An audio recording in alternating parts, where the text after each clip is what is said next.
Mm. So, this lecture is based on the books by Aksamiya, Ignato and Melcia, Frankel, Wallen and Yun, and Groth and Wang. So, meron pa sana ako idadagdag sa dulo. Ako yun. Kaso, wag na. Magbumukhang arrogant. Ano? Mumukhang mayabang. So, I decided na hindi na lang. Wag na lang. Kaya si estudyante ko. Bubuhat ng bangko ng teacher. So, how do we do research? Now, in a research, the general framework, nakikita nyo? The general framework inside the research is three pillars. So we have the theory, the methods, and the data. It is a triad actually. A research cannot stand by itself if it does not have a theory, it does not have a method, it does not have a data. Now, all of these three can stand on its own. Stand on its own. So for example, even if there's no theory, for as long as you have data first, you may begin your research. Even if you have no method and the data and theory is present, you may start your research. So it goes on to become a triad. Now, data, as you can see, may influence theory, may influence methods, and all of the other two. They may function almost the same. It may influence the data, the theory may influence the data, the theory may influence the method. So, research class, research design, specifically research design, it is a sequence of decisions. When we say sequence of decisions, it is influenced by one factor, the person. The person will influence the sequence of decisions. The sequence of decisions. Now, when we say sequence of decisions, it is decisions based on what the researcher knows and what hypothesis or guess that is guiding the research process. Now, it is a sequence of decisions because if you do not have a good decision to start with, it will go on and on. Ulit-ulit yan. Tuloy-tuloy na mali yung decision. Pagka sa simula pa lang, mali na yung decision mo on the direction of your research. So it is a sequence of decisions. And it is better sometimes that research is done not by only one person.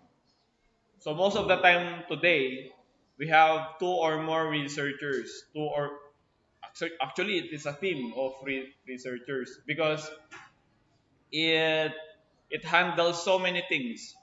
No, as I have said earlier, we had this article that was published more than a year, after it was began, after it was formulated. That is how difficult it is to publish papers. No? So again, I respect you as a student because research is a difficult process. No? And the requirement for each researcher is to think carefully and systematically.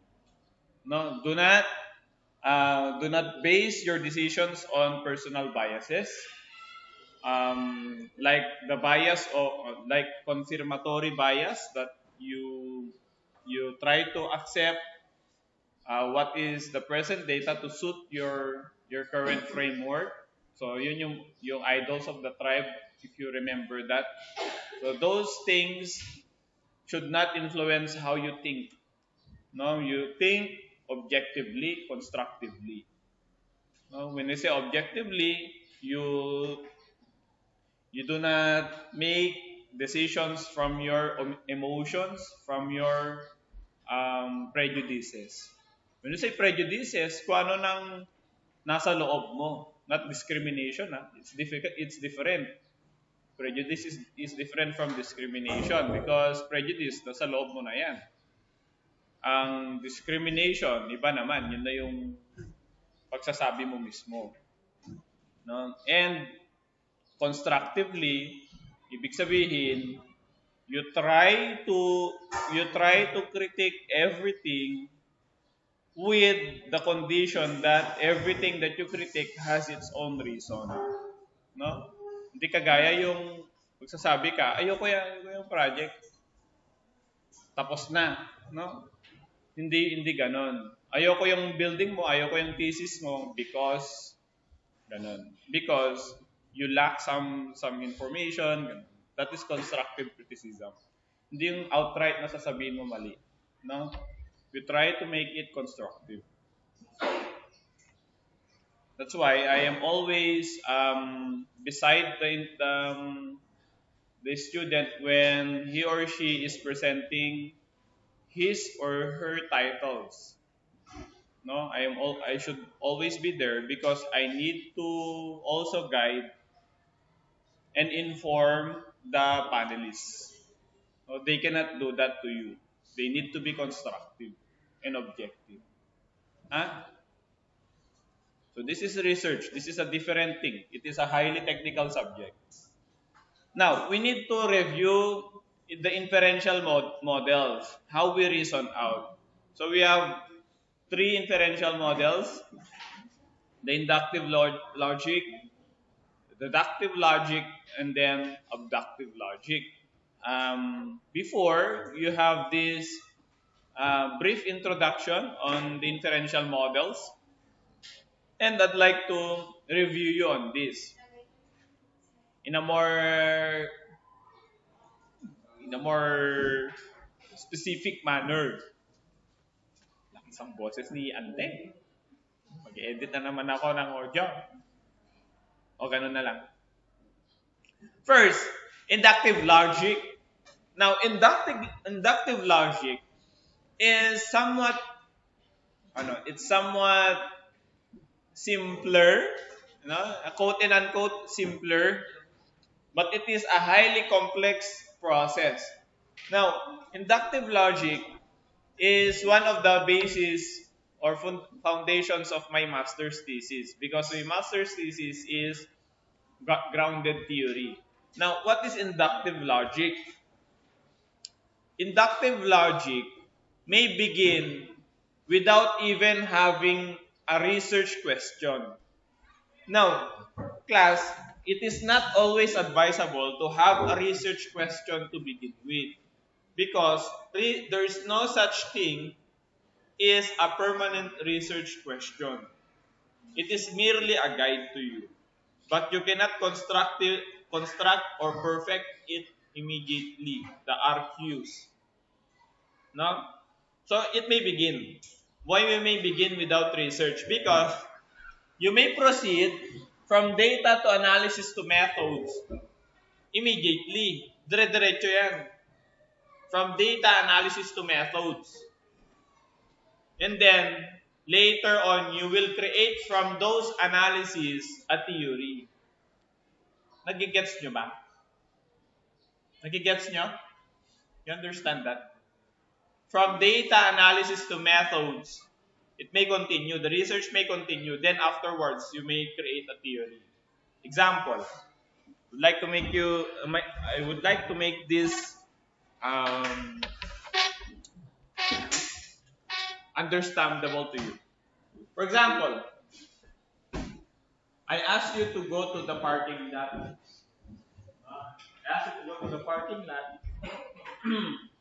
And count everything that is parked there. No research questions. No research questions to objectives. I ask you to go there. Pumunta kayo doon. Ngayon, dinire-diretso nyo magbilang, mag-survey ng mga sasakyan. Ano pa yung iba't ibang nalagyan? Sasakyan, kotse, Baka sa sasakyan kayo, hindi ko alam eh. Che, ano pa? Ha? Ano mo kalabaw dyan eh? Ano pa? Ha? Ito. Motorcycle, ano pa? Sige. Now, in those three modes of transportation, that is information already. Data. That is data. Now, in those data, you will try to find out or categorize it based on the form. You may do that. For example, meron yung mga maliliit na cars. No? What do you call those cars generally? Ha? Sa maliit, small. Big. Anong tawag generally? Compact. Compact. Kasi, compact cars. Second, yung mga sedan. Right? Yung form niya eh. Yung form niya, sedan. Pangatlo, do we have SUV, correct. So, yun. Nakakategorize nyo na yung groups ng cars.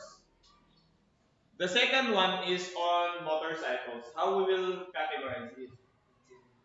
Meron ba dyan pang tita na car? Ay, na motorcycle. E-bike, right? E-bike, ha? Pang?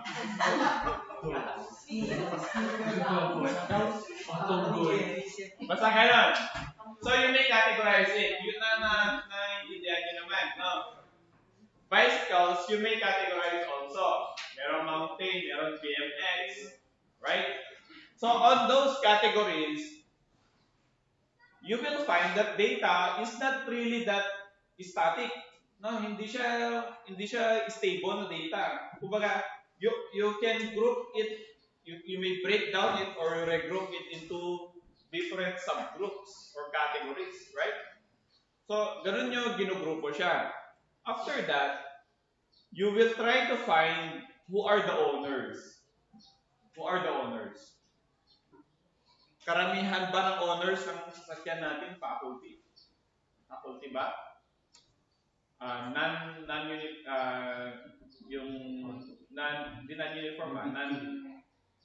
Non-teaching personnel? Or karamihan ba estudyante? So on those things, you will try to categorize also. That is how data works. That is how you will organize your information. Now, how will we do a theory on that? Doon na papasok doon na lalabas yung pag-analyze. After you analyze it, after you categorize it, lalabas yung theory. Most of people here might be owners of cars. Most of faculty here may be owners of motorcycles. Most bicycles here probably owned by students. So those theories that came about after you analyze the information without any research question. Huh? That is how research works.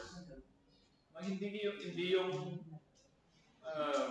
categorizing the gawa ka ng title, categorizing the ano yun? The vehicles of University of St. Louis. Research question. The owners may be. Ganun, no? Who are the owners? Ganun. You can immediately do that, no, without having those frameworks immediately. So that is inductive logic. So pabaligtad. Actually, that is how my research, my master's title worked. No, walang direction talaga. Yun ang weakness niya naman. Hindi mo alam kung anong direction niya.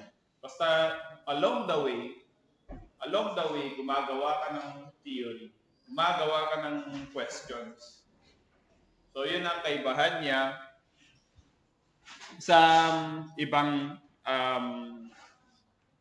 inferential models, no? So again, the third or fourth bullet here is we may have no idea of governing laws of of a phenomena. So doon pa lang, di mo alam kung anong nag-guide, di mo alam kung bakit, di mo alam kung bakit mas maraming sasakyan dyan ay owned by employees. Di mo alam kung bakit pa. So perhaps dahil employee sila, mayaman sila. Unlike me, hirap lang ako. I only live in abject poverty. In data mining class, especially in data mining, this happens especially if you scrutinize information in its raw form. Raw form, huh? So, for example, I will give you a clump of information sa isa-isahin nyo. And then you will discover categories and dimensions, also interrelationships. For example, bigay ko na isang box sa ganyan sa inyo. Puro balatong, puro bigas, tapos may putol-putol na noodles. Ganun ang mag-sort out ng information. Tapos group nyo sila. Tapos gawa kami ng theory. Siguro si Raulo itong gumawa nito. Ganun ang theory. No? Kaya nung trip nito ang gumawa dito. Ganun. Now, we have deductive logic. Now, deductive logic can stand into with the three pillars, and later on the analysis into theory. Now, this is the nearest to the what we say as scientific method. Why is it that this is the case? Because deductive logic works in its purest form, in laboratory experiments. Diyan papasok ang deductive logic most of the time. Now, how do we do deductive logic? First, you need to have theoretical abstractions or theoretical frameworks. Yung yung raw na information or raw idea about the subject. Then later on, from that derivation of hypotheses, you will conduct testing to test that hypothesis based on empirical data. Medyo matigas tong English niya, no? Ulitin ko. First, you have an idea. Second is hypothesis or an intelligent guess. No, hulaan mo kung ano ang nagga-guide, what is behind this phenomena. Third is the process of which that hypothesis or guess should be tested.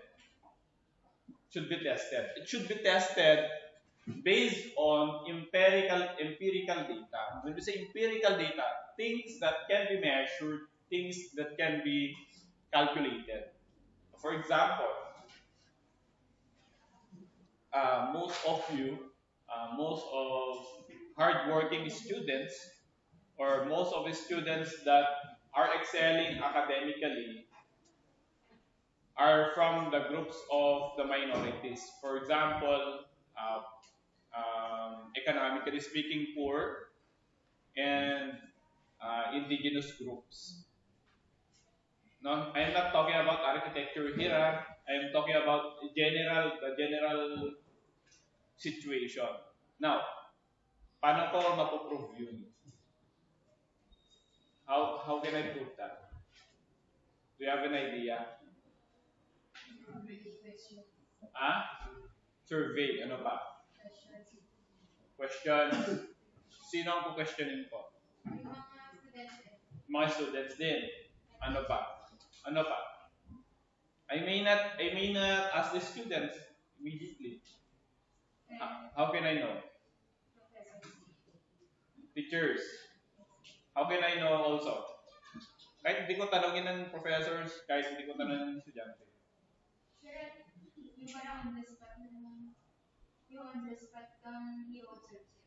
Observational analysis. That may be. But if you will look at it, the process, if you have a data immediately, makita mo ang performance, academic performance sila by average siguro. You may ask the university if those students, their economic conditions, based on frameworks on consents, that you can review the average of the students, the general average or the GWA, and ibabangga mo sa economic condition nila. So that is how you can analyze and then proving your theory. Proving your theory. Hindi yung nag-observe ka, like this sa Montesel, nag-observe ka, piliin niya lang yung mga student na may hirap. Tapos titingnan nila yung academic performance niya. May ano doon, may certain confirmatory bias na mangyayari. No, we are trying to avoid that. But in the latest survey done by one research group in UP Diliman or UP institutions, mostly daw ng nakakapasa sa UPCAT is mga anak ng mga galing sa private schools. So you look at that. It is a strange result. No? So ano nangyayari sa educational system natin? So that is another part of the research questions that could happen. No? So I hope you understood that. You cannot conclude immediately that your theory or your hypothesis is correct unless you have a data, unless you have analyzed it. No? In a laboratory setting or in your statistical analysis. No? Later on, I will teach you how to do statistics naman. No? Clear? Dito? Clear? Wala pa tayo sa step 1. Ha? Introduction pa lang ito. Sir, balik ako. Hindi na siya kailangan. Pag inductive, hindi niya kailangan empirical data. It is the foundations of inductive, empirical data. Data analysis tapos method. Or data method analysis. It is still, data or empirical data is still the foundations of research. So, kako nga sa inyo, itong triad na to, your research should stand by its own based on the 3 foundations or 3 pillars. No? Kung wala yung isa dyan, baka magpa-collapse yung ano mo. Yung ano mo. Yung study mo. That's why everything should be validated, especially this one, data. Especially this one. Sometimes data tends to be doctored or manipulated. No? But it should not be the case.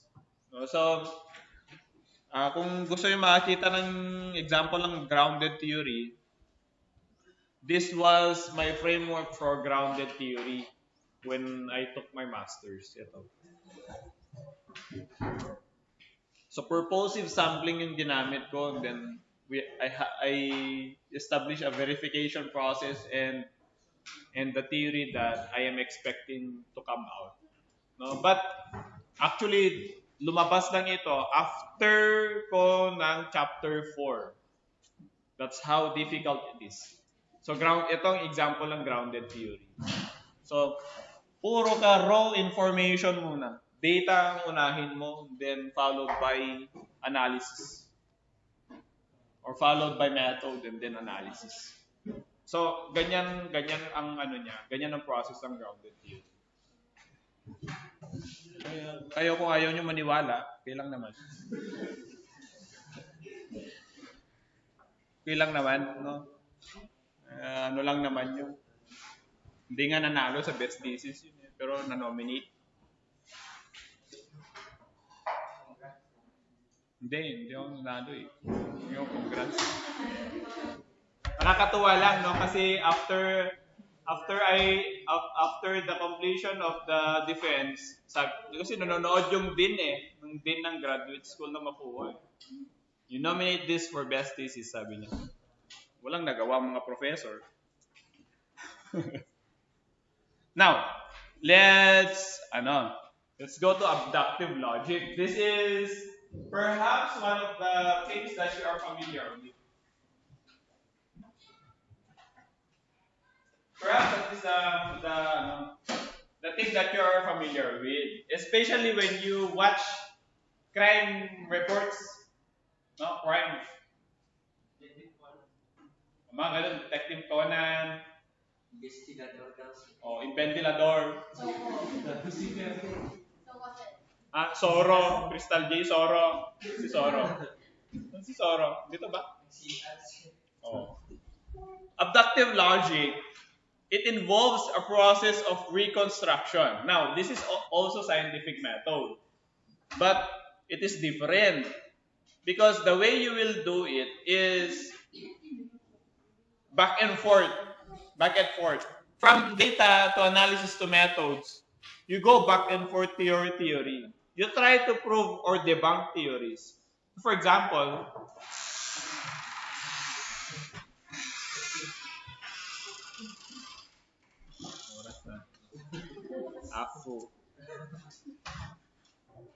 hindi pa tayo step 1 ha. Back and forth. The reading or the critiquing of the theory is back and forth, treated back and forth, especially on crime scenes. Now, based on the presentation of Groten Wang, there is an unknown factor, and then you know the how, and then you try to find the value. And the second model would be both is unknown, and then you have a result, you have a value that you need to find. Now, I am saying this with the introduction of crime scenes. Because first and foremost, in crime scenes, maraming missing.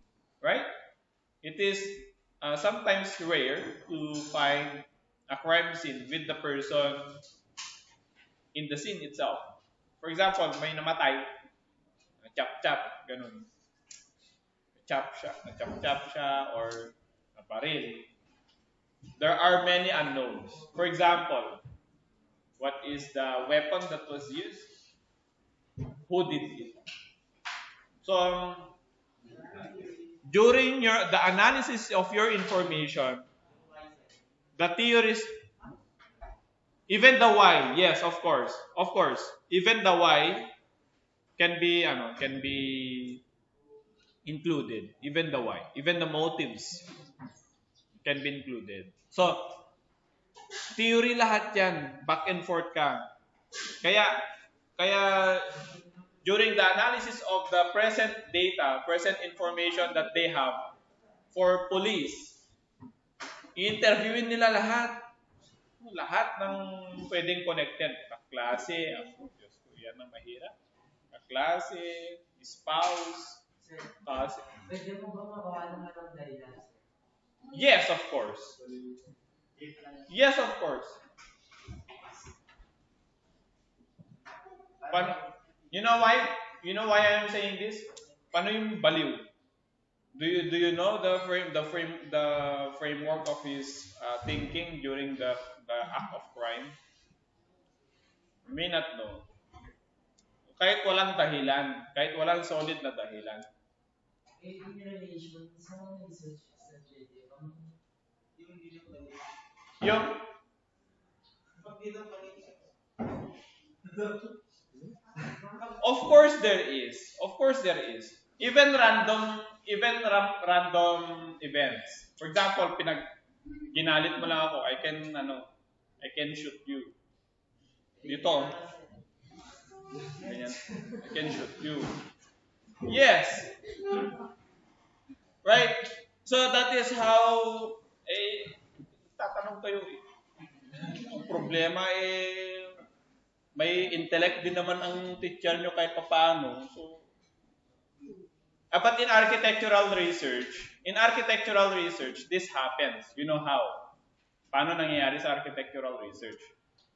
Especially on cases of archaeology.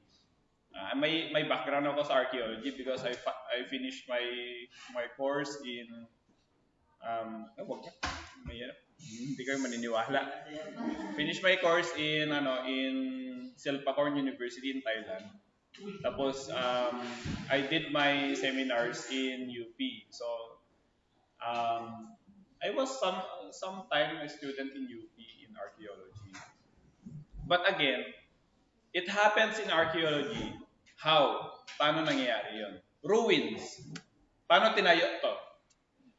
You do not know the process, the initial process. The ruins that you see in architecture, even Roman architecture, lagi yan na research question. Ano yung process? What is the process? How do you build this? It is a long time ago. And then how do you reconstruct everything? A recent paper yung sinare ng friend ko is paano mo malalaman yung amoy ng yung wine, yung composition ng wine ng mga Romans na wala nang laman yung base. So those things are being reconstructed.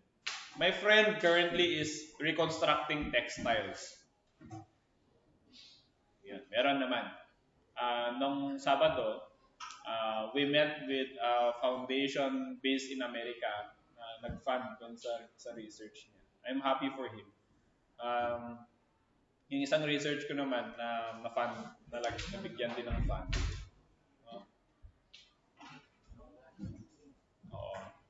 Pero hindi sa akin binigay, sa cathedral binigay.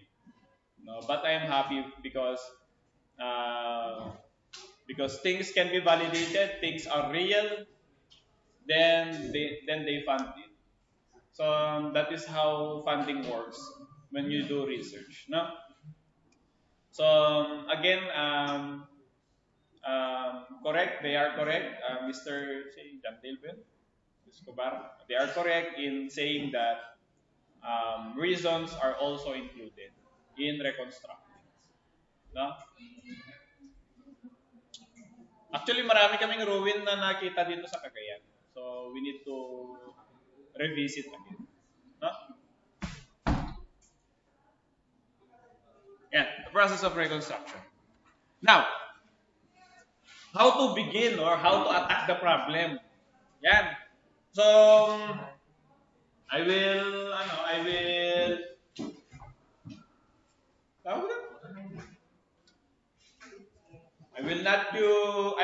not give you additional misery in reading books, no? But generally, these are the three things or the three books that in the three books, these are the process that research undergoes. So first, mostly researches begins in readings or informing ourselves through literature review. Noong lit review. Kisa sa introduction, background to the study, no. Begins in literature review. Second is from the literature review, because you are identifying research gaps or gaps in the knowledge. things that cannot be answered during your literature review, you do research questions. Bakit kaya hindi masagot-sagot to? No? You do that. You try to find things that are not that frequently answered because of the things that you have read. And then the third is the methods or methodological choices. Sorry ha, puro words tayo sa RM ha. Nasusundan nyo naman, no? I will leave you the imagining, but I will show you the word. So that is how research works. No, that is how research design works. No, yung iba diyan, ano na yan, kumbaga additional appendage of the research process. But generally, this is how we do it. So first, second, third. No? Rarely do we have data immediately. No? Sometimes, especially if you read historical data, pagka halimbawa, may hirap kasing sabihin na may ganun na document sa katedral.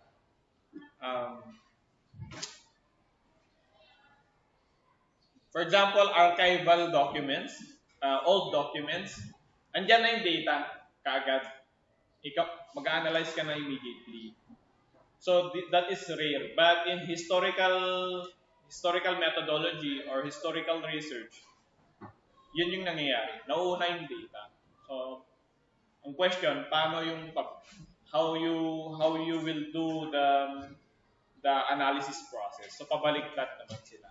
But generally, literature review argue them methods. Na? Dapat nga literature review muna ang introduction ng RM. Pero I would like to gusto kong maikintal sa puso't isipan ninyo the other things like research ethics, ganon. Ano pa ang mga foundation, mga fundamentals niya? Research ethics, does design equal research? Then the formats. Before we proceed, banatan natin ng RRL muna. So, but that would be later on. And I will teach you how to do systematic literature review. Na, mag-systematic literature review tayo, and then I will teach you how to literature review with AI. No? Ganun. Para mabilis. Mga baka 2 days tapos yun na literature review nyo. Yes, we can say that. Ako tarogas ako kasi eh. So, na? Sa tatlong to, dalawa dito geared on architectural research. So, si Grottenwang tsaka si Aksamiya. But this one, itong nasa gitna, general research talaga. But ang maganda dito sa libro na to, it will teach you everything on guides on frameworks as well as processes, step-by-step process. Lahat 'yan. Pero dito maraming limitations din tong dalawang libro na to. Manipis nga lang yung isa diyan. No? Yes. Nag-base ka dun sa ongoing Na research. Parang hindi pa natatapos, pero doon ka nag-base. Pagka may contemporary research kasi yung mga ganun, you ask him to his permission to interpret his data. Second, maging abangers ka pag ganun. Antayin mo kung may i-upload siyang report. data report. If he uploaded the data report, his report, you may interpret it without asking his permission. Kasi in-upload niya na eh. Accessible na eh. But in those cases, you ask his permission to interpret also his data. So meron tayong mababangga na na rights, may karapatan. Hindi ba sir, magiging Plagiarism na naman. hindi sir, valid pa rin ba yun sir? Paano po bigla siyempre sir, ongoing parang tapos bigla siyang mag-realize dun sa Kasalanan mo yun. No? Kasalanan mo yun. Kasi, again, nalaman mo na meron ng kasalukuyan na nagre-research. Bakit mo tinutuloy pa rin yung research mo? You cannot base on existing research na yung kasalukuyan. So, antayin mo na matapos yung process niya. Because in research, we have negative results also. No, we have negative results also. But still, it is result. No? And again, if there is current research, ask his permission. You know, one classic thing, ay kwento na muna, no? Kwento. Sino ang naka-identify ng, naalala niyo pa siguro to, sino ang naka-identify ng itsura ng DNA? Yes. Oh. Deoxyribonucleic acid. Sino ang naka-identify nun?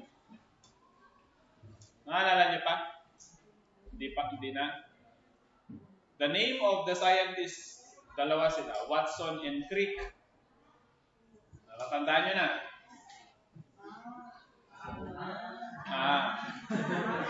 Watson and Crick. Why am I saying it? Bakit ko sinasabi ito in reference with Mr. Escobar's question? Watson and Crick was awarded a Nobel Prize about the interpretation of the data. Yung itsura ng double helix ng DNA. Alam nyo, ngayon years lang lumabas, hindi pala nila data yun. It is a data by a female scientist. They did not have the permission of the female scientist to ask to interpret her data. That is a very sad story. Tapos na eh. Publish na eh. Pero yun ang ethical question dun. Walang permiso si Watson and Crick na basahin yung data. Andun na eh. Nakita nila yung data nung scientist. Bigla na lang nilang kinuha. Paano kung kasi ang hirap sinasabi ko sa inyo, ang hirap mag-research. It takes years. Especially in yung matigas na yung hard science talaga. Specifically, sa inyo kasi sa bachelor's level, basta application of design. But I'm saying this right now to you that if there are reports like that, you ask the permission of the original author. No, do not claim it your own. Ngayon lang lumalabas. No? Ang mahirap, sirang-sira ang pangalan ni Watson and Crick na in the scientific community. No? Patay ka na nga eh. My God, sirang-sira pa yung pangalan mo. No? Ano din ang kaibahan niya kung yung tatlo sila ang na-awardan ng Nobel Prize. Tatlo sila na scientists. Anong kaibahan niya sana? But again, early on in our history, women are not that recognized. No, hindi magandang treatment ng sciences sa women. But today, ang dami nang magagaling. Minsan mas magaling pa. Or most of the time magaling pa. Kasi magaling mag-investigate. No? Magaling mag-investigate. Magaling magkalkal ng document. Ano pang kagalingan ng mga babae? Meticulous sila. They're meticulous. History. Oh, history. Ipiprint pa nila yung mga screenshot. No? Oh, i-chat ka nila ng pagkahaba-haba. Wala na, deads ka na, no? So, those things. No? Sabi nga nila magaling daw mga female archaeologists eh. No?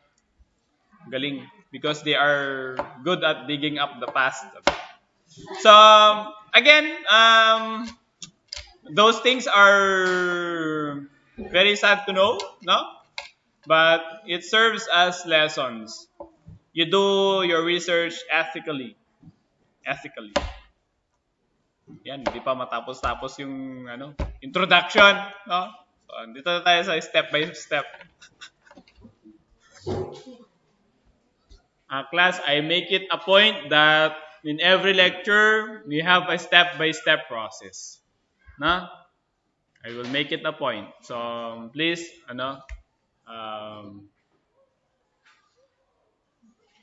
hear intently. No? So, how to do research design is step by step. So, first, do a lit review and do research questions. Second, consider your methodological choices. Anong pipiliin nyo? Historiography ba? Ethnography? Grounded theory? Experimental research? Simulations ba? Step 3, assess the feasibility and ethical considerations. Yeah, you may have ideas here na, no, sa ethical considerations. But let's see on feasibility. In the feasibility study, feasibility as to possibility of your research. Step 4, develop research strategies, what you will do.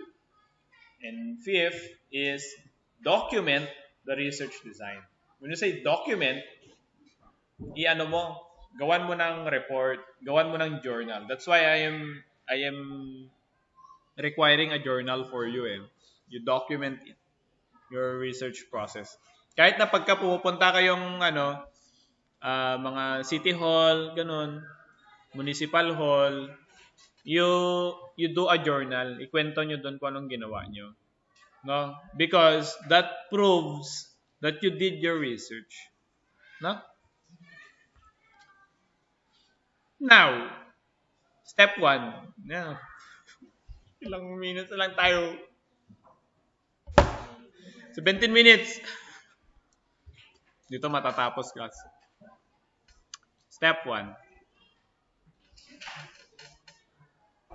Step 1, begin by conducting a comprehensive literature review to identify existing knowledge and theories relevant to the research topic. Now, that's why we need to do research literature review first